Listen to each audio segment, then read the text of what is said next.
Well, hello everybody. Welcome to my YouTube channel. So I'm starting a series on learning the guitar, just some guitar basics, some things that you can use to get yourself going down the right direction. So I actually teach guitar, I guess you would call it professionally. I don't have a ton of students, but I do teach on the side as a form of income. And I'm going to be showing the same things that I used to get my guitar players going in a direction that they can just go and strum along in a band, or they could join a local praise band or anything like that. So today's first lesson is actually over guitar tuning, because it would be pointless for me to show you how to play chords and things like that if you're not aware of how to tune your guitar. And there's a lot of people that really just don't know. And most of the students I get are amateurs. They've never even picked up a guitar, or if they have, they don't know anything about guitar tuning. So the basics being, your guitar has 6 strings, okay? So out of the 6 strings, there are 5 different notes here. You have a low E, an A note, a D note, a G note, a B note, and then another high E note. That's why I said there was only 5. So the 6 in the 1 string, the 6 being the thick string, and the 1 string being the high string, share the same note, an E.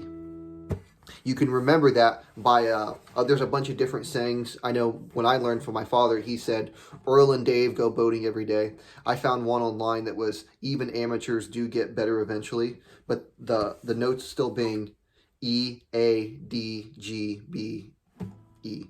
Now, when you're wanting to start altering the pitch of your guitar, you want to look at these tuning pegs up here.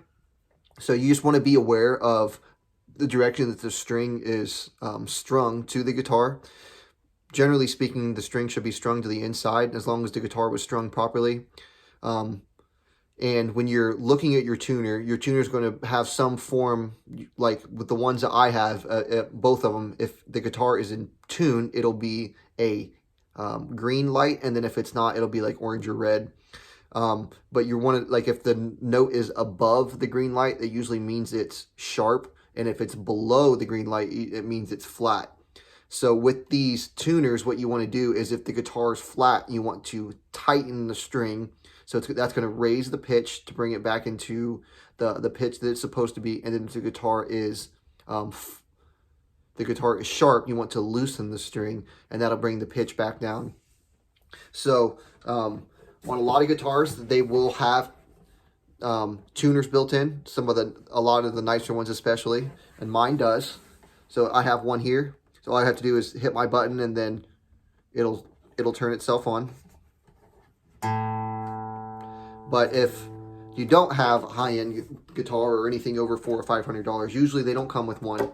So you can buy a Snark tuner. They come on Amazon. They're fairly cheap, probably like 10 or 15 bucks. And I actually recommend these ones for all of my students. I bought this from just a local shop here in town. So what you want to do with this one is, it has a little button on the top. You just push this button, the screen will kick on. So this is a vibration tuner. It doesn't listen for sounds in the air so much as it listens for vibration. So if I go ooh, it'll instantly pick up the vibration because I put it against my lips.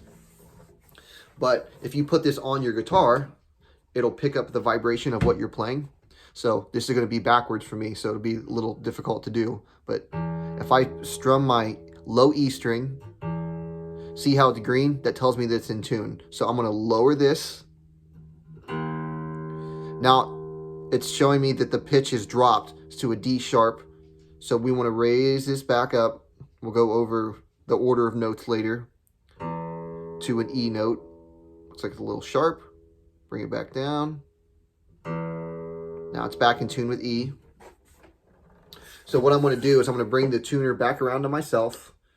And then I'm going to go over each of the notes. Now, as I'm going over them, what I like to do is, I'll strike the string, and I'll let my thumb slap or my pick slap the next string.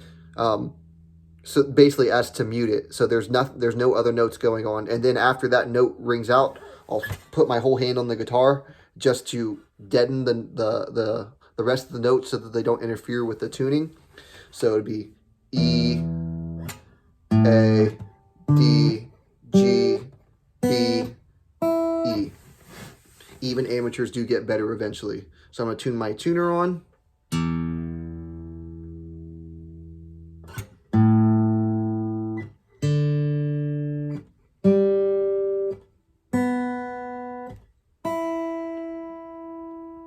So my guitar is in tune.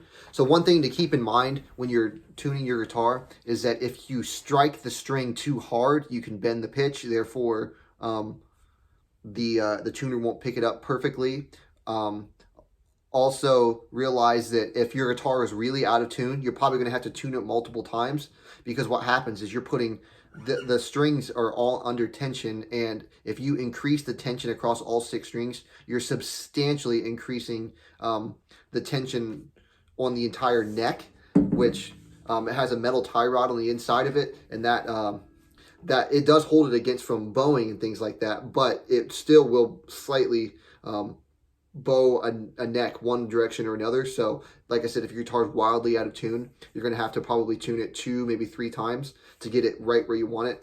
And then when I'm done tuning, one thing I'll do is I'll take and I'll play a G chord. Now, as a advanced guitar player at this point, or advanced strummer, I like to call myself, I know what a G chord should sound like, so I'm going to strum it. Sounds like it's in tune to me. So yeah, that's part 1 of my music series on guitar tuning. If you have any questions, you can reach out to me either on my Facebook page, if you follow that, or onto my YouTube channel. Just send me a message and I'll try to reply back to it. So we'll see you guys on the next video.